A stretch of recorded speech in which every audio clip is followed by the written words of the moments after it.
Sorry, he went down fast. Man, you think that's funny? Knock it off, both of you. Brian, help me instead of laughing. Yeah, Can't I'm wait good. to show a judge how y'all treat people. He slipped, that's all. You were laughing! Taylor, enough. Stow the grin. Okay. Camera's still rolling. Internal. The parking lot was quiet except for the hum of the cruiser's engine. Midnight shift. Routine patrol. Officer Chris Landon leaned back in the driver's seat, sipping cold coffee, bored out of his mind. Then the call came in. Disturbance at a closed gas station. He rolled his eyes, turned the key, and drove off. The camera on his vest blinked red, recording. When he arrived, 2 teens stood outside the building, hands raised, faces pale. He laughed. The sound echoed through the empty lot. Casual, sharp, wrong. A few hours later, that same laugh played on loop in the Internal Affairs office. No one smiled. No one spoke. The clip showed more than the sound. Behind that laugh was something else. A shadow that moved when he didn't. And when they slowed the footage down, frame by frame, they realized he wasn't laughing at them. He was laughing at something standing right behind him. The first time Officer Chris Landon heard his own laugh, it didn't bother him. He'd laughed 1,000 times before, on calls, in the locker room, out on patrol. But hearing it on playback inside the sterile walls of Internal Affairs was different. The sound hit him like static, distorted, hollow. It didn't even sound human. He remembered the night clearly. It was supposed to be easy. Keep the peace, write reports, stay awake until dawn. Routine. That word had become a curse in his world. Routine meant lazy. Routine meant mistakes. That gas station call came at 12:43 a.m. Dispatch said, possible trespassing. He'd been parked behind a closed diner off Route 19, half asleep with the radio low. The streets were empty. When the call came through, he responded before anyone else could. It was something to break the silence. He pulled into the gas station lot 7 minutes later. The overhead lights were dead. The building looked abandoned. Windows dusty, door chained, weeds growing through the cracks. 2 figures stood near the pumps. Teenagers, hoodies, frozen when his headlights hit them. He stepped out, hand resting on his belt. "Evening," he said, voice casual. "You 2 lost?" No response. They just stared. The bodycam caught the faint shake in their shoulders, the way one of them kept glancing toward the door. "All right," Chris said, trying not to sound tired. "Hands where I can see them." They lifted their hands slow. One of them muttered something, too quiet to make out. "Repeat that?" No answer. Then came the sound, the first sound that didn't belong. It wasn't loud, just a low hum like someone humming through a wall. He turned. Nothing behind him but the cruiser. The hum stopped. He looked back at the teens. One whispered, "It's still here." "What's still here?" The kid's eyes darted toward the dark station door. Chris sighed, exasperated. He laughed. The short, sharp kind that says, "This is nonsense." The laugh that would later ruin him. He took a few steps toward the door, shining his flashlight over the locks. Nobody's here. It's an empty building. The hum came again, louder now. He aimed the light at the windows.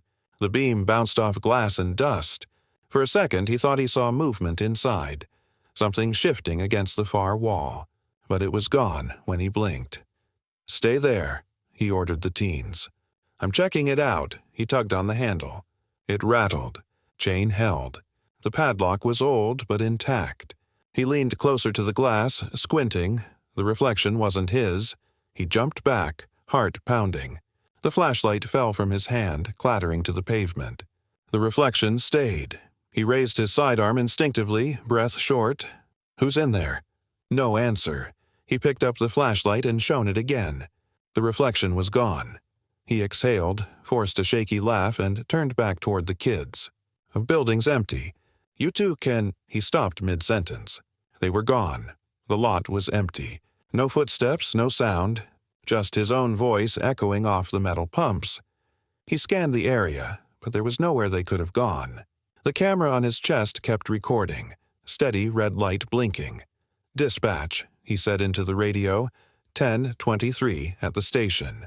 "Possible trespassers fled on foot. Checking perimeter." Static answered. He walked toward the edge of the lot, scanning the overgrown field beside the building. The hum returned, closer now, behind him. He turned fast, flashlight cutting through the air. Nothing. He felt the laugh building again, uninvited this time. It slipped out, quiet but nervous. "Yeah, okay," he muttered. "I'm talking to myself now." He headed back to the cruiser. The radio was dead. The clock on the dashboard blinked 12 a.m. exactly. He frowned. "Didn't I leave at 12:43? He checked his watch. Same, 12 a.m. The time had rolled back. He sat for a second, hand resting on the gear shift, staring out at the dark lot. The hum started again, rising this time, building under the floorboards of his mind. He pressed his fingers to his temples. Enough. Then, for no reason he could explain, he laughed again. Loud this time. A full, deep laugh that didn't feel like his own. The sound startled him. It was coming through the car speakers, not his mouth. He froze. The bodycam light flickered. From the speakers came his voice, distorted and delayed. "You too can go." Then laughter again, his laughter, echoing from the dash like feedback in an empty room. He ripped the mic cord from the radio, the sound cutting off instantly. The silence that followed felt heavier than the noise. When he stepped out again, the fog had rolled in thick and fast, blanketing the lot. He couldn't see the building anymore. Couldn't see anything. He reached for the radio again, but it was still dead. Then a voice came from behind him. "Officer!" He spun, weapon drawn. No one there. The voice came again, closer. "Officer!" He turned toward the building. The chain on the door was gone. A faint orange glow pulsed behind the glass like light from an old television.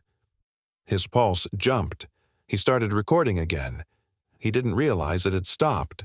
The camera clicked back on. "Dispatch," he tried again. "Be advised. Possible intruder still on site." Nothing. He stepped forward, flashlight steady. The air cold enough to sting his throat. The hum turned into a voice, a deep, rhythmic murmur coming from inside. It sounded like laughter played backward. He reached for the door handle. His hand froze midair. From the reflection on the glass, something smiled at him. He stumbled back, pulling his weapon up again. The reflection smiled wider. He blinked, and it was gone. He turned, scanning the lot. No kids. No sound. He walked backward toward the cruiser, slow and controlled, training his light on the building. Then the station door creaked open on its own, just a few inches. Enough to see the faint glow inside. He stopped walking. The air pressure changed, a low rumble under his boots like the earth breathing. Then came the laugh again. His laugh, rolling out of the building, echoing across the lot. His stomach dropped. He raised the weapon again, but his hands shook. He forced a breath, stepped forward once more, and spoke firmly. "This is Officer Landon. Come out now. You're trespassing." The door opened wider. The glow brightened, and for 1 second, the figure inside became clear. Same height, same uniform, same badge, himself. The other Chris Landon stood motionless, a faint smile on his face, eyes black where pupils should have been. The hum stopped. Only one sound remained. The laugh. His own, looping endlessly from the body cam. That's the footage Internal Affairs would find later. That's what they'd replay for hours, faces blank, sound muted. No one could explain what they saw in those final frames, why the timestamp froze at the 12 a.m., or why two shadows moved when only one man stood there. But when they listened to the laugh, slowed down frame by frame, they all agreed on one thing. It wasn't Officer Landon laughing anymore. The screen flickered under the stale hum of fluorescent light. A long table cut the Internal Affairs room in half, cluttered with files, a pitcher of water, and a cheap speakerphone that clicked every few minutes with background static. The bodycam footage played again, sound low but clear. Landon's laughter filled the room. No one spoke. Lieutenant Sarah Cortez sat at the end of the table, hands folded, jaw tight. She'd been an IA for 9 years. She'd seen worse, fights, cover-ups, negligence. But this felt wrong. The sound didn't leave her, Across from her, Sergeant Klein chewed on a pen cap, eyes fixed on the screen. You hear that tone? It changes halfway through. Cortez didn't look away. He's the only one there, Klein. Yeah, Klein said, but there's an echo. Like it's coming from behind him. The room went silent again. The video showed the gas station lot, the teens, the empty door, the fog. Then the laughter looped. Klein stopped the playback. Timestamp reads 12 a.m. He logged the call at 12:43. The file says the same thing every time. You think that's a glitch? Cortez leaned forward, scrolling frame by frame. No, watch this part. She pointed at the screen. As the flashlight beam swept across the window, something reflected back. A face that wasn't aligned with his movement. It lingered for a single frame before vanishing. Klein blinked. That's him? Same uniform. Same badge number. But look at the angle. The reflection turns before he does. Klein sat back, rubbing his eyes. Jesus, so what are we calling this? Malfunction? Cortez paused the footage. The frame froze on Landon's half-lit face, the edge of his mouth curling into that grin. No, there's something else in that file. Watch the end again. She hit play. The door creaked open. The glow brightened. The reflection solidified. The second Landon appeared.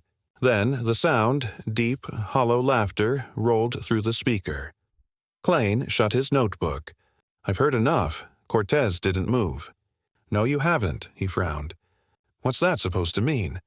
She clicked through the menu on her laptop, pulling up a second file. When we got the footage, there were 3 separate versions of it uploaded, all marked with the same timestamp. You know how many cameras he wore? 1, exactly. But we found a partial log from his dashcam. It started recording 12 minutes before he arrived. That's impossible, right? Klein nodded slowly. He didn't hit the lights until dispatch called it. Cortez opened the second file. The image was dark, just the interior of the cruiser. The engine idled. Rain tapped on the windshield. The time read 12:31 a.m. The driver's seat was empty. The camera caught faint movement in the back seat. Cortez turned the volume up. There it was, the same laugh. This time, softer. Closer to the mic, Klein pushed his chair back. That can't be real. That has to be some kind of overlay. Cortez muted the video and stared at him. You think I want it to be real? The timestamps don't match, the audio overlaps, and the cruiser GPS shows it moving before he was even on the call. You tell me what that means. Klein didn't answer. A knock came from the hallway. Both looked up as Captain Dwyer stepped in, tall, gray-haired, uniform pressed to perfection.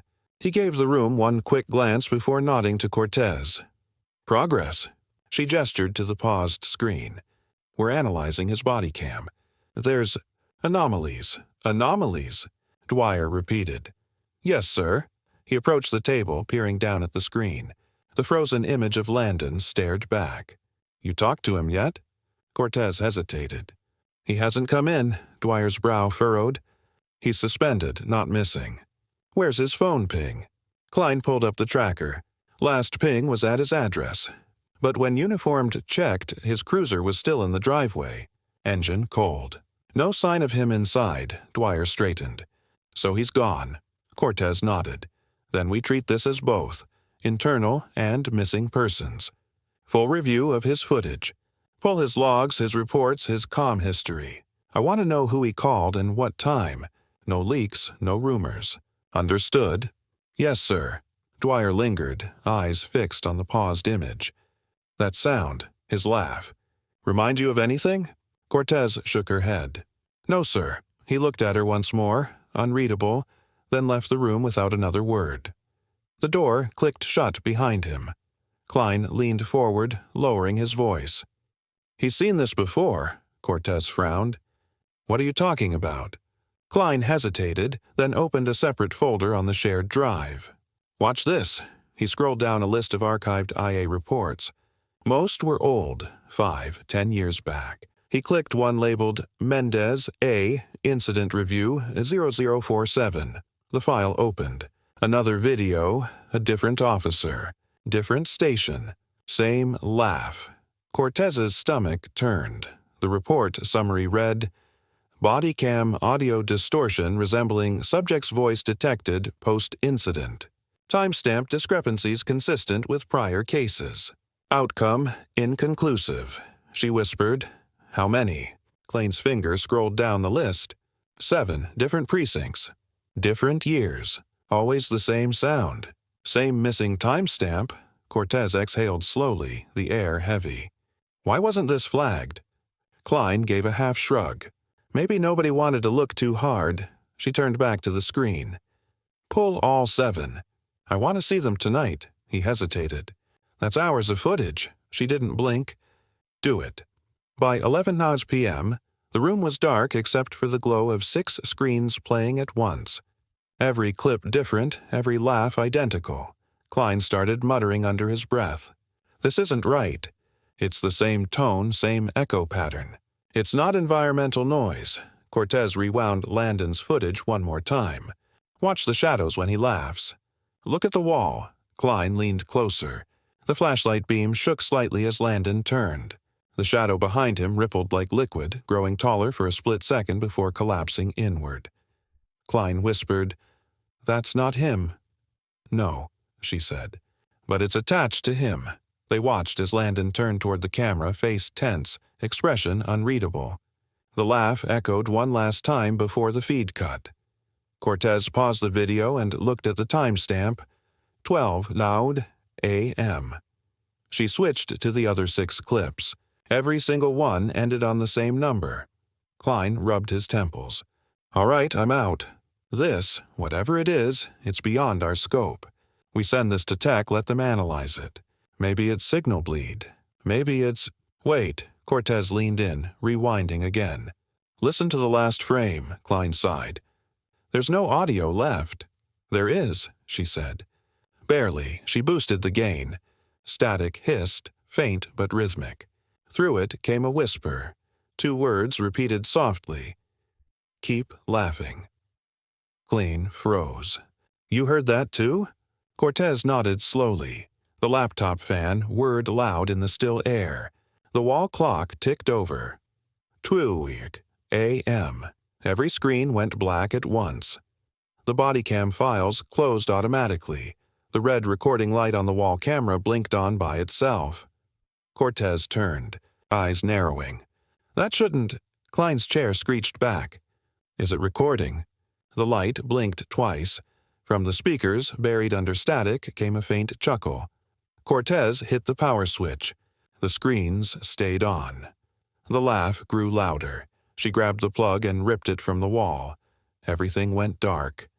In the blackness, Klein whispered, "It's the same time again." Cortez's voice came back quiet, steady. 12 a.m. The laugh stopped. Somewhere down the hall, a radio crackled to life. Unit 419, report to Route 19 gas station. Disturbance in progress. Cortez's stomach dropped. Klein whispered, "That's Landon's old call." The radio repeated the dispatch, word for word. Cortez stared at the blinking light on the speakerphone. It glowed faint red in the dark. Klein said softly, "You're hearing that too." She nodded once. Then she picked up her jacket and her badge. "We're going," she said. Klein hesitated. "You sure?" "Yes. If the file loops, I want to see where it starts." They walked out of the IA office into the cold corridor, the hum of electronics fading behind them. The hallway lights flickered as they passed, each one clicking off until the building fell silent. Back in the review room, the unplugged monitor blinked once more to life. On screen, Officer Landon sat in his cruiser, smiling into the lens. He whispered something too low to hear, then he laughed. Rain started before they reached Route 19. A slow drizzle at first, then steady sheets that blurred the highway into dark glass. Lieutenant Sarah Cortez drove with both hands firm on the wheel, wipers slapping rhythmically. Sergeant Klein sat beside her, pale, silent, eyes fixed on the glowing GPS dot that marked their destination. The voice on the dispatch call hadn't been automated. It wasn't a glitch. It was male, low, deliberate. They both recognized it. It was Landon's voice. "Could be an old loop," Klein said finally, breaking the silence. Cortez didn't answer. She pressed the accelerator. The road narrowed to a single lane flanked by dense trees. The old gas station came into view like something half buried in fog. Roof sagging, sign tilted, no lights, no movement. Cortez pulled up to the edge of the lot and killed the headlights. The rain softened to a mist, tapping gently against the hood. Klein unbuckled his seatbelt. "Looks worse than the footage," she checked her sidearm. "Stay close. Don't split." They stepped out together. The air smelled like rust and oil. The lot's cracked asphalt glistened under the faint beam of her flashlight. Every step echoed. The front windows were boarded now, new plywood nailed unevenly across the frames, but one of them had a hole cut in the middle, a perfect circle about the size of a coin. Klein shone his light through it. Fresh wood. Someone sealed it up after the incident. Cortez crouched to inspect. "Internal Affairs doesn't send maintenance," he frowned. Then who did? No answer. They moved along the side of the building toward the back. The old storage door hung open, chain rusted apart. Inside, the smell hit first. Mildew, fuel, something faintly metallic. Cortez aimed her light inside. Dust floated in the beam. Shelves toppled. Tools scattered. A lone chair sat against the far wall facing the door. On the seat lay a bodycam. She froze. "Klein," he stepped beside her, breath catching. "That's his." Cortez moved forward slowly, eyes sweeping the corners. The walls were covered in faint streaks, handprints smeared in dark residue. The bodycam light blinked red. "Recording." Klein whispered, "That's impossible. Power doesn't hold that long." Cortez ignored him. She reached out and lifted it carefully. The red light reflected in her eyes. The timestamp read 12 a.m. Her radio crackled to life. "Unit 419. Confirm your position." Klein's head snapped up. "That's him again." She didn't respond. She clicked through the playback mode on the device. It refused to open the file. Only one message appeared on the small display. "Live." The sound that followed wasn't static. It was breathing, slow, deliberate, not hers. She turned toward the doorway. The flashlight beam trembled against the peeling wall. "You hear that?" Klein nodded, pulling his weapon. "Where's it coming from?" The breathing grew louder, layered. 2 tones, one human, one lower. Cortez stepped outside first. The air had gone still. Even the rain had stopped. Her flashlight swept across the lot and froze. Footprints. Wet, clear, recent. Leading from the edge of the woods straight to the cruiser, Klein cursed under his breath. "We were out here the whole time." They followed the trail slowly. The prints circled the car once, then stopped at the driver's door. It was open. Cortez's hand twitched near her holster. "He's playing games." Klein leaned closer, shining his light into the seat. Something lay on the dash, another envelope, same type IA used for evidence submissions. No label. She reached through the open door and grabbed it. Inside were 3 photos. The first, Landon standing in front of the gas station, smiling. Timestamp 12 a.m. The second, Cortez and Klein leaving the IA building 15 minutes ago. The third, both of them standing exactly where they stood now. Lights aimed at the cruiser, mouths open mid-sentence. Klein dropped the photo. That's not." The radio in the cruiser clicked. Landon's voice calm and steady. "You're late." Cortez grabbed the mic. "Landon, this is Lieutenant Cortez. Where are you?" Silence. Then the sound of laughter filled the car speakers, quiet at first, then building. It wasn't the same distorted echo from the file. It was clear, real. Klein stepped back, eyes wide. "He's here." The laughter stopped abruptly. Cortez turned toward the station. The front door stood open. Light glowed faintly inside, soft and orange. She raised her weapon. "We end this now." They moved toward the entrance, slow and deliberate. The air grew thick, pressing against their skin. Inside, the interior looked cleaner than before, like it had never been abandoned. Counters polished, shelves stocked, a faint buzz from fluorescent tubes above. The door shut behind them with a dull thud. Cortez's pulse spiked. "Stay sharp." They advanced to the center aisle. Everything was silent except for the hum of lights. Then came the soft crack of the intercom speaker. "Lieutenant Cortez," the voice said. She froze. "Landon, do you know what internal affairs means?" His tone was even, conversational. Klein answered, anger creeping into his voice. "You're in serious trouble, Landon." "Step out now," Landon chuckled. "That's what they told me too." Cortez swept her light toward the counter. No movement.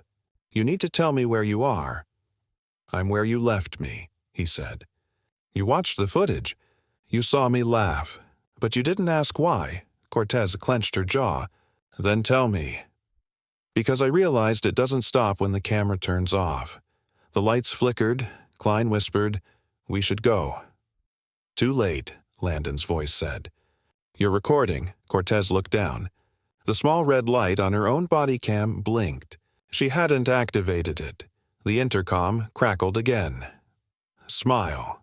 The fluorescent lights flared bright white.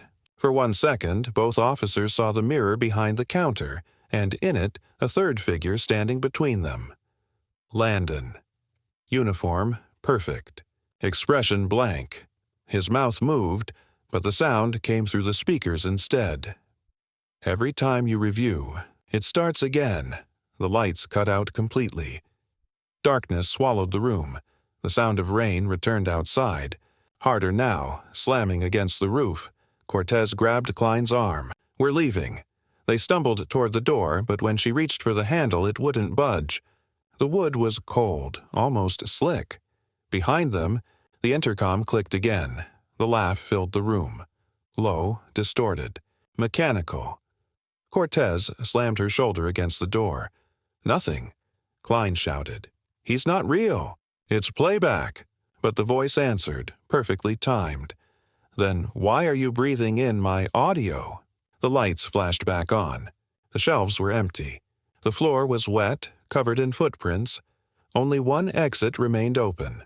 The back storage door. They ran. As they reached it, Cortez turned back for one last glance.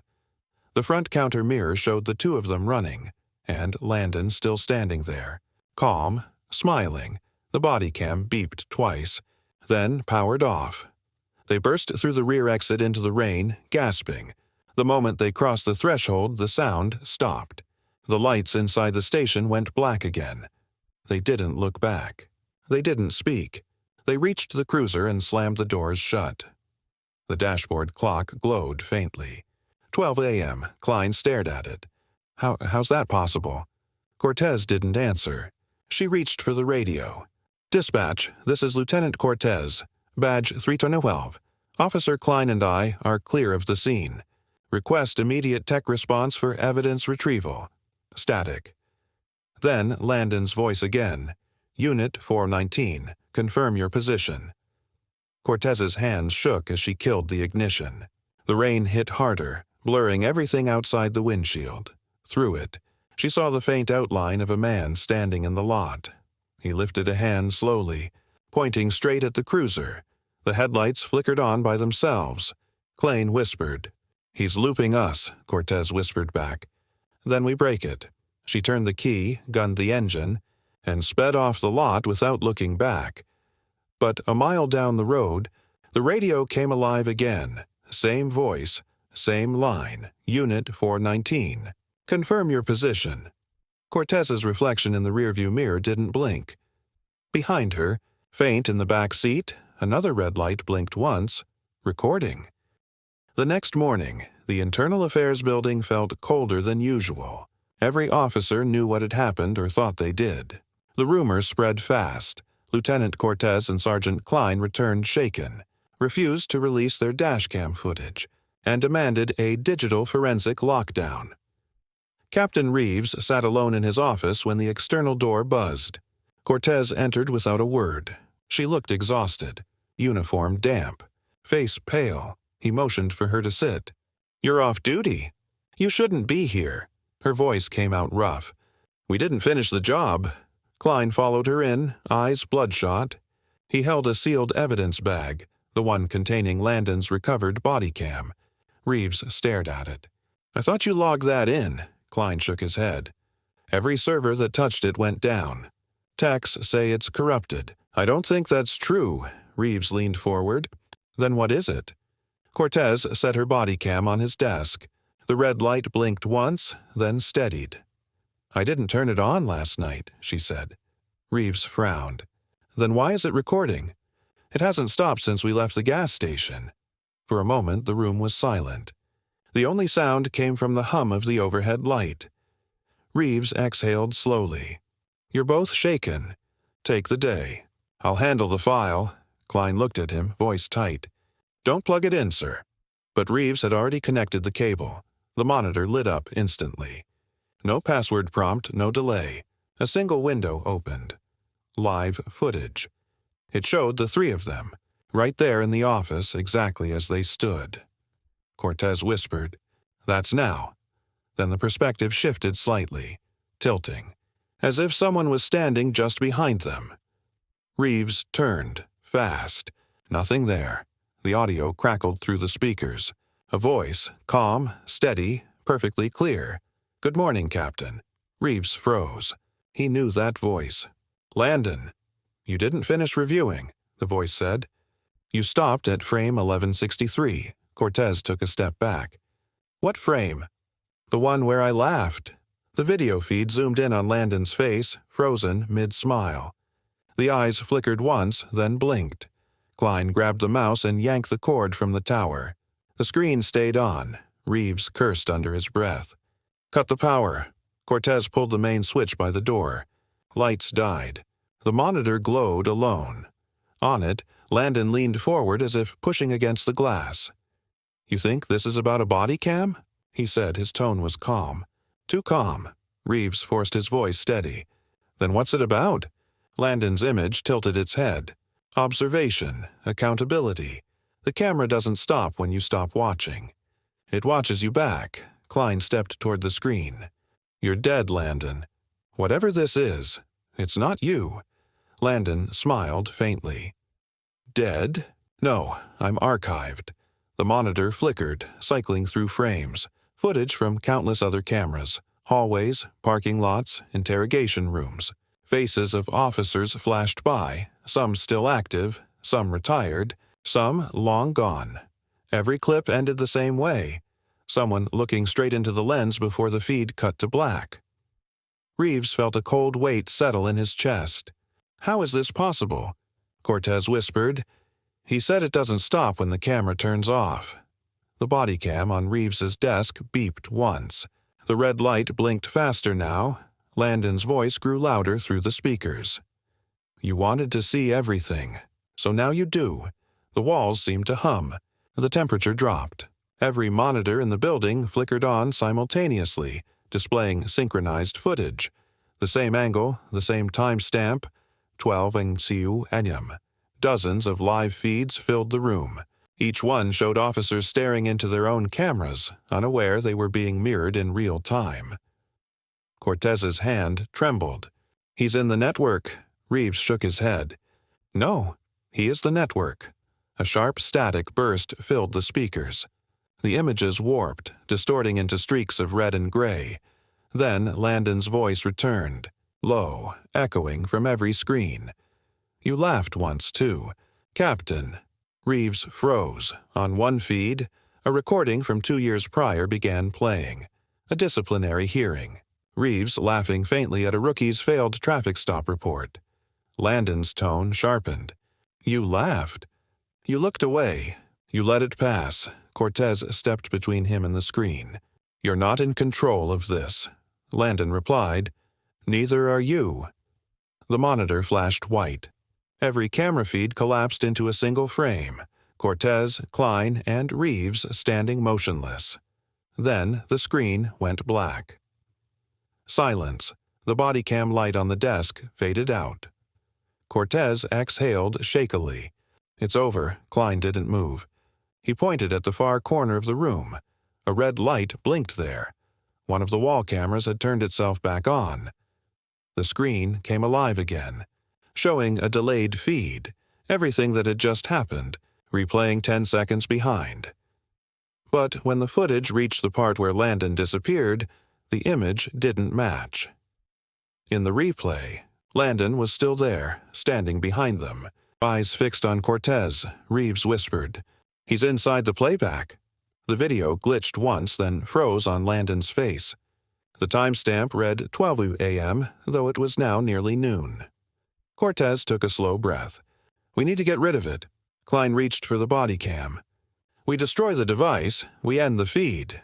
He lifted it high and smashed it against the edge of the desk. Plastic cracked. Sparks flickered. The light went dark. Every screen in the building went black again. For the first time since the previous night, everything was still. Reeves sank into his chair. "Seal the footage. Nobody else sees this." Cortez nodded weakly. "If they review it—" "They won't," he said. "It ends here." But when he turned to power his own terminal back on, the startup screen didn't appear. Instead, a single line of text flashed white against the dark background. Live recording. Internal affairs. Interview room. 3 Cortez looked up sharply. "That's this room." A faint laugh came through the speakers. Distorted, low. "Unmistakable." Landon's voice again. Smile. Every camera in the room clicked on at once. The red lights flared, and then nothing. No sound. No feed, no evidence. Hours later, when the building reopened, the system logs showed that every recording from that morning had been automatically deleted at exactly 12 a.m. Only one corrupted file remained on the main server. File name: Officer Laughs, MP4 size, 0kbw. When the tech team tried to delete it, the confirmation window appeared with a single prompt.